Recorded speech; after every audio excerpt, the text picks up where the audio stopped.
Hi everyone, today I'm gonna analyze a movie called The Guest, and the reason why is because this motion picture was critically acclaimed as one of the best thrillers of 2014, and I happen to disagree with that after I'd seen the movie myself, and that's the reason I decided to make this video. I do not intend, however, to make any bold statements. Instead, what I'm going to do is to question some of the moments and plot points in this movie. So let's get started. Okay, this first question might seem as a nitpicking, but I still want to bring it up. Okay, how come David didn't break a sweat at all after miles of running? After jogging miles across the desert, David does not appear to be exhausted at all. He is not breathing hard and he is not sweating after completing that insane marathon as we saw him doing in the previous scene. He also states himself that he ran the whole way from the bus station. I ran from the bus station, in town. Which surprises Mrs. Pearson a lot. Ran that whole way. Yes, ma'am. So why doesn't he look somewhat tired or not sweating at all? Is that one of the physical enhancements that his body acquired after the experiment, and it somehow stops him from sweating? It is never mentioned in the movie. Is it me or this is the most cliche situation ever depicted in a movie ever? I mean, is that still okay for a movie to have a situation in which a group of teenagers pick on a kid for no reason whatsoever, just in order to use it as a plot device to help create and justify conflict like the one we see in the bar place? Which brings me to the follow-up question. Why doesn't a barman give a fuck about underage teenagers hanging out in his bar and drinking loads of beer? Doesn't he really care about the fact that a random cop might stop by to catch a break, like cops often do? I mean, do you even know at least one movie about cops in which they don't sit in a bar talking about some random shit while sipping a beer? A bar is like cops' second favorite place right after a donut shop. However, this bar attendant seems to be absolutely oblivious to this fact. At some point, he even arranges for them to get more drinks for free. Do you want to buy anything for their fellas? Do I look like I'd like to buy something for their fellas? Might be the polite thing to do. What the fuck? And then why in the hell, after all this, he still decides to ask for Luke's ID? I'm gonna need to see some ID. Seriously? You ID all of them? Also, why the teenagers themselves are not afraid of getting caught by the police for publicly drinking alcoholic beverages in a bar? Why do these underage teenagers pick on a grown-ass man in a bar in which they're not supposed to be in the first place? Beating up a little kid at school is one thing, but having the balls to mess around with the unknown man and throw a drink at his face, thus provoking a fight in a bar in which once again they're not supposed to be in the first place, is a whole different thing. Also, they're not afraid of the potential consequences, which once again might involve cops. And guess what is the result of this whole situation of the barman not giving fucks and the teenagers unreasonably having two big balls?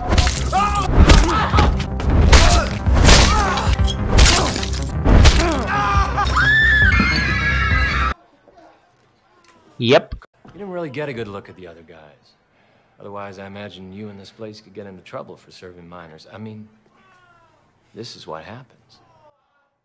Is it me or this is the second most cliche situation ever depicted in a movie ever? I mean, he brings this towel an inch lower and he'll completely blow away his identity. Yeah, you should probably do that.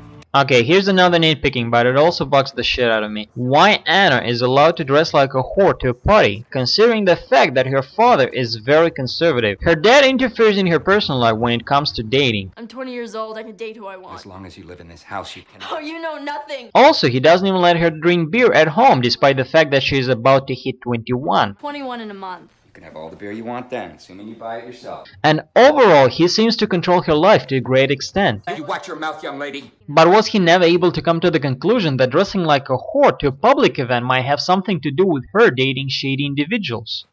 Right. I mean, yeah, she's definitely not gonna be drinking alcohol in this kind of outfit at the party. She gonna get fucked instead. Now let's jump back into some serious issues. Why David is not afraid of socializing with all the people around him, which can easily compromise his identity and blow his cover. Before that, David goes to a bar, has a fight in there that attracts everybody's attention. Now he goes to a party, has a fight in there as well, very closely socializes with this chick, then goes to the school, blackmails the principal, and finally goes on a murdering spree, killing these two guys, and these two guys. And they found him and his girlfriend dead. He's also having a private conversation about his plastic surgery right on the porch of the house where he can be easily overheard by her, for example. He also tells the family his real name and the special unit in which he served. We're not really supposed to talk about it. Right. On top of that, he also says this. And bring a knife to school. They take it off you and beat you up. You go around their houses at night and burn them down with their families inside. What's the worst they can do? I mean, that is definitely not something that a murderous psychopath would say to a kid. And even Luke later on says that it was easy for him to figure out that David was behind all the crimes in the town. I don't want to change your appearance. Like the bones on your face. And maybe scarp your fingers so you don't have prints. I mean, at least that's what I figured. Surprise! Why does David kill Craig and the gun dealer? Killing Craig and the gun dealer makes no sense if you consider the fact that David is undercover and doesn't want to attract any attention to himself. These two guys are doing illegal business, and when you're doing illegal business, you don't tell about it to anybody. But even if they for some reason share the information about this meeting with their close friend, it still poses a lesser threat to David's identity than the fact that Craig gets killed the very next day after at the party he met a new guy in the town, which was David. Once again, Luke is bullied by one of the teenagers at the school, but this time Luke fights back, which results in the principal and the school board suspending Luke from the school. So how come a self-defense against a well-known bully who started the fight first by calling Luke a faggot, and poking him with a pencil is punished by suspension? What kind of moral principles does this principal advocate? Don't stand up to bullies or you'll be expelled from the school? What the fuck? A gay student targeted with physical violence finally defends himself. And you're, what? Suspending him? Does Luke's mom give a fuck about her son? Luke's mom seems completely irrelevant to what is happening to her son. While Luke's destiny is being determined right in front of her, she doesn't seem to be willing to take any part in it. I mean, she doesn't say shit to stand up for her son that has been bullied for years now. And when Luke is being unfairly treated by the school itself, all she does is... But I'm afraid it's fairly certain. I'm sorry. And even when David comes up with a good idea to sue the school for hate crime and asks her if she wants to press charges against the school, all Miss Peterson says is, no, fuck it. Do you want to sue them? I don't, What the fuck? I mean, come on, she doesn't even know where the principal's office is at. Is it this one, please? What about after-school detention?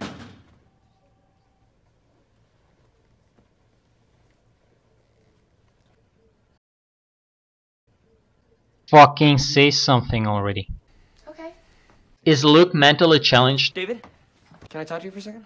Now this is one of the biggest issues I have with the movie. Luke is stupid enough to tell David that he knows that it was David who went on a murdering spree in a peaceful town, thinking that revealing such information to David is not going to endanger himself and his family. Change your appearance. Like the bones on your face. And maybe scarp your fingers so you don't have prints. I mean, at least that's what I figured. I know you're not really David Collins. I looked him up right after Anna said that. So maybe you don't want people to know who you are. I mean, here we can clearly see that for some reason David does not look enthusiastic. In fact, a little bit upset when he learns about that. That's an interesting theory. And what does Luke do in this situation? He follows his mother's steps and doesn't give a fuck. He decides to add oil to the fire and says that he also knows that David killed Dad's boss. You killed Dad's boss too, right? What the fuck? I just wanted you to know. Did Anna tell anyone else about this? Is Miss Peterson mentally challenged? Okay, the Major is not able to contain a weak woman, and that's why for some reason she decides to run inside the house, which is being shot by a freaking firing squad.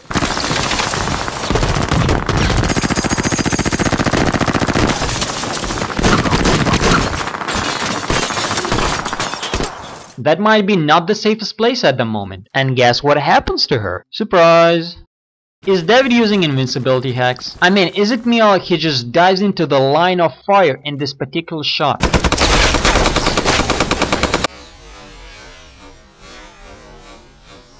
Instead of safely crawling on the floor as he does it afterwards, he literally jumps into the bullets. Look! This right here is not the place where you want to be at the moment, David. Again, what the fuck? How do grenades work? The grenades that David uses at the restaurant after release take more than 10 seconds to detonate.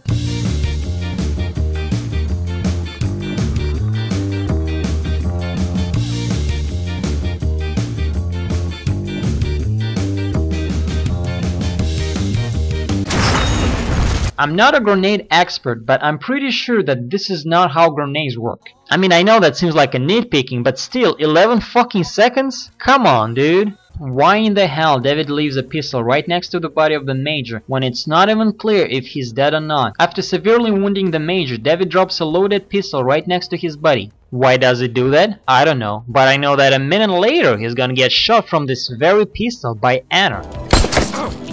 Okay, this one is gonna be the last one. How much damage can David take? We all know that David was a subject of some kind of a military experiment, but once again it is never stated what kind of physical enhancements his body gained, if any. So now let's take a look at how much damage David was able to sustain by this moment. Got shot in the leg and as a result lost quite some blood. Survived a car crash. Got shot by Anna from his own pistol.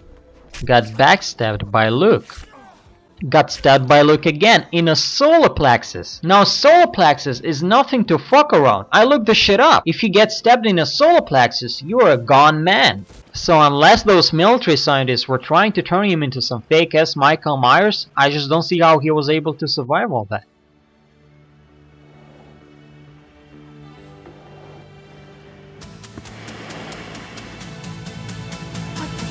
I know, right? And then I want to say that despite of all the problems that I had with the movie, I enjoyed it for what it is, and it's a fun, sometimes silly action thriller. But I just don't think that it's a great movie as many people claim it to be. And if you think otherwise, go watch the movie and see if you can come up with any answers to the question that I posed. Well, I mean, why would you watch this video if you haven't seen the movie yet? So yeah, it's a movie that is worth checking out, so go do that, I guess, and thank you for watching. And bring a knife to school. They take it off you and beat you up. You go around their houses at night and burn them down with their families inside. What's the worst they can do? Okay.